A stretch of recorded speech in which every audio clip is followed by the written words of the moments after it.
Learning is a very important thing in our life. And we've heard this, read this, some of us even say this. But do we always succeed at learning new things all the time? And that's where the real challenge comes. Now, when we ask this question that why do we fail at learning new things, many of us, especially those of us who are in our adulthood and are dealing with adult life, family life, number one reason, we don't have time. Number two, even if we had time, we don't have the energy, the focus, the space to do these things. And even if we have all of those things, many times we don't know what to do, where to go, how to learn. And then, it's just a spiral. But wonder if these are actually the reasons. Because in today's time, when resources are available all over the internet, through books, through courses, through experts, and access to experts so easily, then what is the real reason why we fail at learning? And here is what I believe are three important things that we need to learn to do. Number one, learning is a deliberate action. If you're not deliberate about learning, if you don't do a little bit every single day, you will highly likely fail at your act of learning. Now, some of us can do this that, for a couple of weeks we stay away from learning, then we come back, then again, we take a break, and those cyclical phenomena, burning the midnight oil, some people can do it. But in most cases, if you don't have consistency, and if you don't make that deliberate effort, you're going to fail. So next time you want to excel at a sport, a new language, a new hobby, you want to learn a new leadership skill, a particular technique of working with others, negotiation, or you want to learn trading, whatever you want to learn, figure out how you are going to be deliberate and consistent with things. And deliberate means even if it's 5, 10, 15 minutes a day, just sneak out that time for yourself in your me time and be consistent. You miss 1 or 2 days, which is fine, just come back. And it has to be a part of your routine, 7 days a week, all through the month, all through whatever number of quarters or years it takes to master that skill. So that's the first thing that we need to remember. If we are not deliberate, if we are not consistent, we are going to fail at learning. And then we can't blame time and this, that, and the other. The moment you get rhythm, the brain figures it out. Your learning starts becoming so much more pleasurable. The second thing is, many times we see learning something as a big chunk.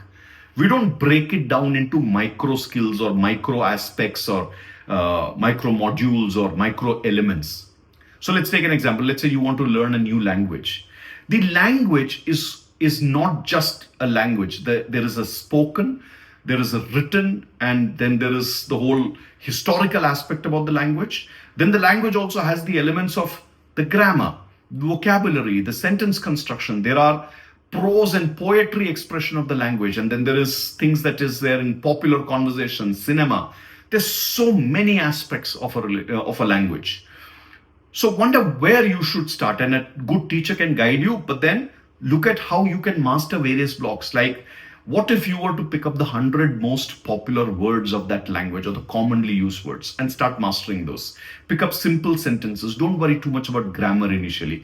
Just get your conversations going, speak something, and then initially start writing a little bit. And as you're speaking and as your writing picks up, see how you can over a period of time move into getting better at grammar. So from initial wins into grammar, from grammar come back to enriching your vocabulary, from enriching your vocabulary look at good literature.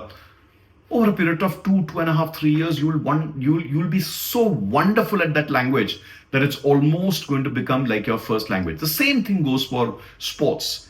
I mean, I'm an athlete now and I can call myself one. I've been training in running for 2 years. I used to think, after 6-7 weeks of running that I'm very good. After running my first marathon, I thought, I have figured it all out. But now after spending about 2 years, I tell myself, I am right now just learning a few blocks. I'm learning what is strength. I'm learning what is endurance. I'm learning what are various paces. How do you do drills? How do you do mobility? So many things. I'm sure in another year, I'll be a pretty good runner. But to get there, I have to learn all these micro skills. So same goes for you. So my second invitation to you, if you're failing at learning something, please break that subject down into smaller aspects, smaller skills, smaller elements, smaller pillars, and spend time mastering through a process so that you pick up various elements little by little and then start bringing them together. You'll do extremely well there. The third thing that you need to do is connect it to your real life. Many times we learn and it is very disconnected with life. We are like the language that we are learning. We are not trying to speak. We don't have people around us to whom we are commonly speaking. You go to a language class or attend some online module and then you have nobody to interact with. It really won't help. Or if you are going to train in athletics or something, but you're not going to go into some tournaments or some events and not compete, then you won't know how good you're getting. Or with photography, if you're not going to show it to good photographers, try to put it up in some exhibition, enter in some competition, you'll not get there. Same goes for your leadership skills. If you're not going to show up on a platform, put your hand up, ask for work, show your skills, you won't win at it. Or whether you're learning negotiations, then you need to get into some of those projects and do things. If you want to be a better manager, apply skills with your teams, look at cross-functional teams and do that. So whichever way, stay very close to reality with what you're learning. Any good trained coach or mentor or whoever you're working with always tell you that interact with life to do better. So if you have had challenges with learning, follow these 3 simple steps that I'm leaving with you. Focus on doing things in this particular fashion, and I'm sure that you will succeed. Make learning deliberate and consistent. Break the learning down into smaller pieces and smaller pillars. And lastly, get it connected to your life, your real life. You will do much better at this.